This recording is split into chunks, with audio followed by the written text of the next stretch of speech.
Double time! Go ahead. Oh, thank you. Hey guys, welcome back to Double Time Podcast with Double Vision, Ryan Rain and Noah Strikes. Today we're talking about how we somehow managed to... Today we're talking about how somehow we managed to find a good team that works well together, and also how to be productive with music and how to have a productive workspace or something like that.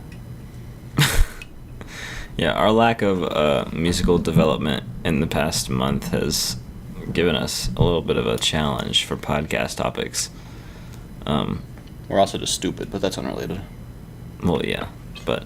As you know, Noah Strikes and Ryan Rain, me and that guy, we've been working together on music since 2020.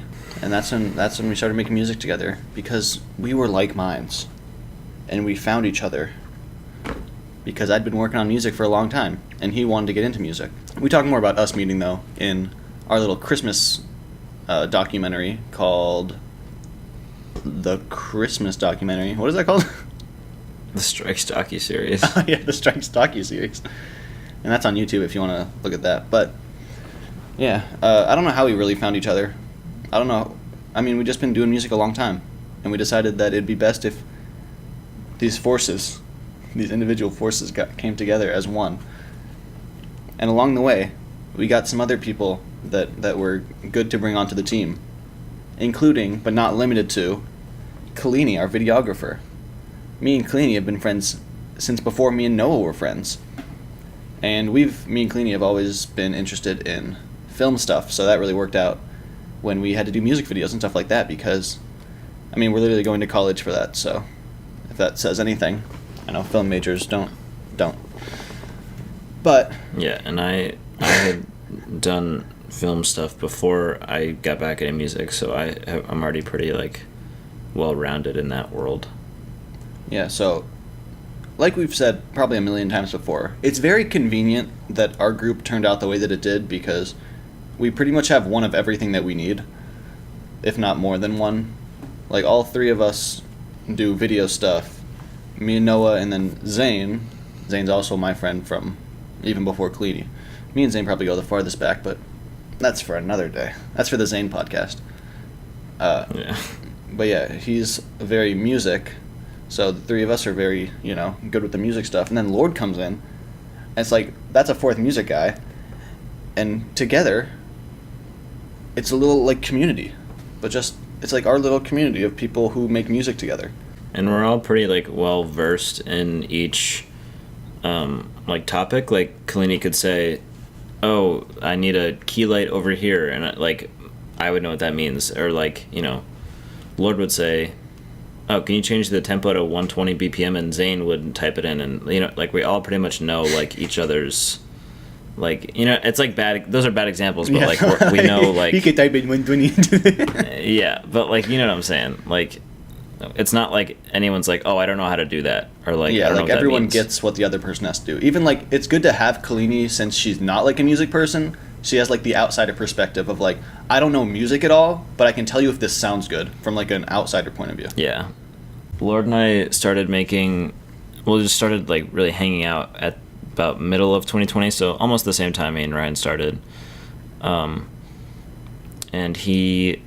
it first started out with him featuring on my old song Adapt, the one that I'm redoing this summer. And then I shot some photos for his music video for the map, and then the rest is history. Lord and I have co-produced a song or two for his upcoming album. Keyword upcoming. We don't know when it's coming out, but yeah, I helped with two of the songs on there. So yeah, we just... I don't want to say we feed off each other, but we're, it's like a community that benefits from each other's talents. Yeah, everything that we've made so far would not be the way it is without everyone else being involved. There's rarely something that happens in our group that's a solo thing. Yeah.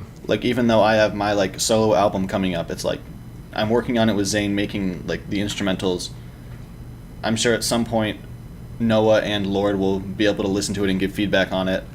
Kalini's gonna do the videos if I do videos. Like, it's never like a solo thing, and we're grateful for that. Obviously, we know not everyone has like a team like that, but yeah, we're very lucky. Let alone a free team, because it's not like we're like paying each other. Like yet, I cost. Yeah. But yeah, we're not like, Kalini isn't like, oh, it's gonna be $100 for this video. It's like, no. So I guess if we have to include some advice in this episode, other than just flexing our friendships, I don't know. It's kind of difficult to say because like all these friendships started just like because we were just like-minded people in general, and not because of like the music and videos and stuff like that. So I don't know. Is that the advice? Like, just make friends?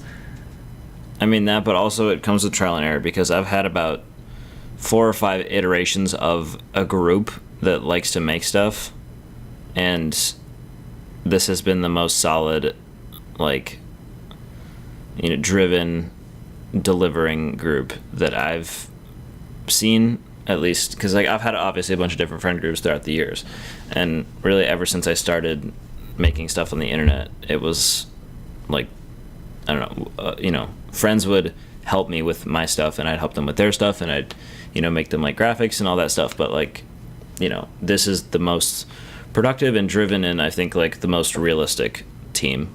And no one's like flaked out, because people have flaked out on things that I've been a part of before and things that I've wanted to do. But yeah, trial and error, because it's rare that people say what they mean unless they're really driven by it. I think it's really that like we all just like get each other. So like we're there for each other. Yeah. No one's gonna be like one day just I'm out. Like it took a long time from everything, but yeah, we're there for each other. We get it. Yeah. Oh, that's Lord. Oh, then I'll continue without you. I mean, I guess you can find this on any website that says anything about forming a team or whatever, or like even like how to make a band, WikiHow. It's just like find like-minded individuals, which sounds like super cliche, but it kind of works. Like there's a reason people say that. Like if you like music and you go find other people who like music, you're probably going to become friends anyway, but then also you both like music. So if someone is more like on the production side like Noah is, and someone's more on the writing side like me, like that's a good combination.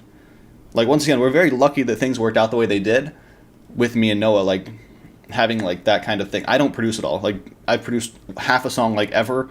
Like I can open up something and like play a piano, but that's just like not my thing. I really prefer writing and he really prefers producing. So it just worked out like that. Like we said, it's very lucky that everything worked out the way it did. Now that Lord is getting introduced right now, I'm going to talk a little bit about how to have a productive workspace, because that is something that can happen. Hey, baby. Hey, baby. Hi.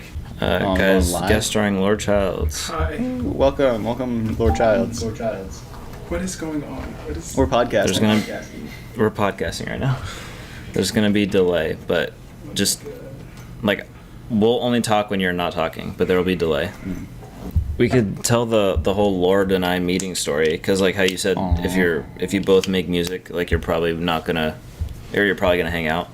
But when Lord and I met, I mean, I wasn't making music at the time, but I was still I was still creating stuff and filming stuff. We met, and I thought he was like super LA, like not like a rich kid, but just had that, like, you know what I mean? Yeah, I don't know, I just got like a not a weird vibe from him, but I was just like, oh, he's probably like not like my cup of tea. And he was right. He was very, very correct. Should have stayed that way. Yeah. For your workspace, have all your gear around you. Like I have this keyboard right here that plugs into the laptop, so I can play it right into Logic. It used to be way over there, and I couldn't like just turn right to get to it. But now that it's here, I've started to make more organic songs and keeping track of melodies that pop in my head and experimenting with different sounds and VSTs. Yeah, I mean, we can say, light a candle and make the lights dim. But, like, I think just the only thing that really matters is, like, have everything accessible. Because if it's not accessible, if it's just out of reach, then there's going to be the days where it's like, I don't feel like doing that right now, because if I have to get out of this chair, I don't want to do it. No, Like- literally. When this Yeah. keyboard was over here across the room, I wouldn't like touch it, and Yeah, now I play it like every day. everything like within arm's reach, because if I can't reach it, then I'm probably just not going to deal with it right now. I literally play this thing every day now into Logic. Lord, how do you keep your workspace productive and cool? I just have a MIDI keyboard that I keep right on my desk, so that if I ever need to, because I want to get a full keyboard, but I don't know. It's kind of just, I mean, I don't really have my room set up like a studio. It's more of like, it's like a bedroom but it works well for a studio.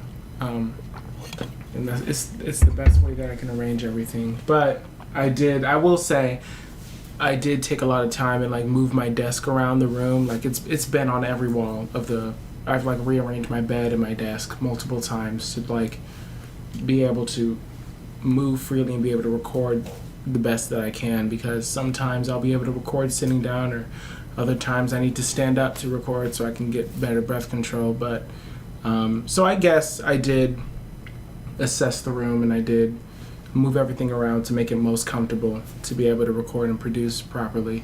And also working with a subwoofer, I had to take the subwoofer and walk around the room and figure out where the subwoofer should be located based on where I'm sitting. So I guess you just have to analyze what you're going to need if you're going to be producing and if you're going to be mixing and recording, and just analyze the room and where everything needs to go. Yeah, basically what you guys been saying. Yeah, trial and error. Yeah, really. Yeah, Figure it out. Really. Figure it out. Really, it is. Really, it's figure it out.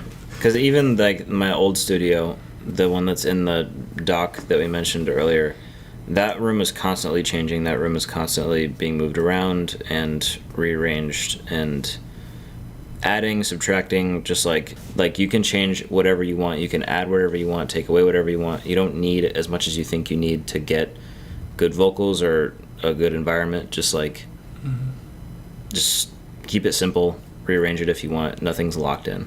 All right, sorry for the poopy episode, but we're Working on it. yeah, we're working on it. We're gonna try something new next week and do a really remote episode, because I'm gonna be gone.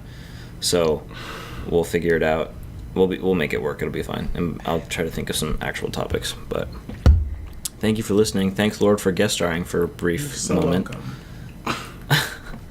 Welcome. We'll talk to you next week on Double Time!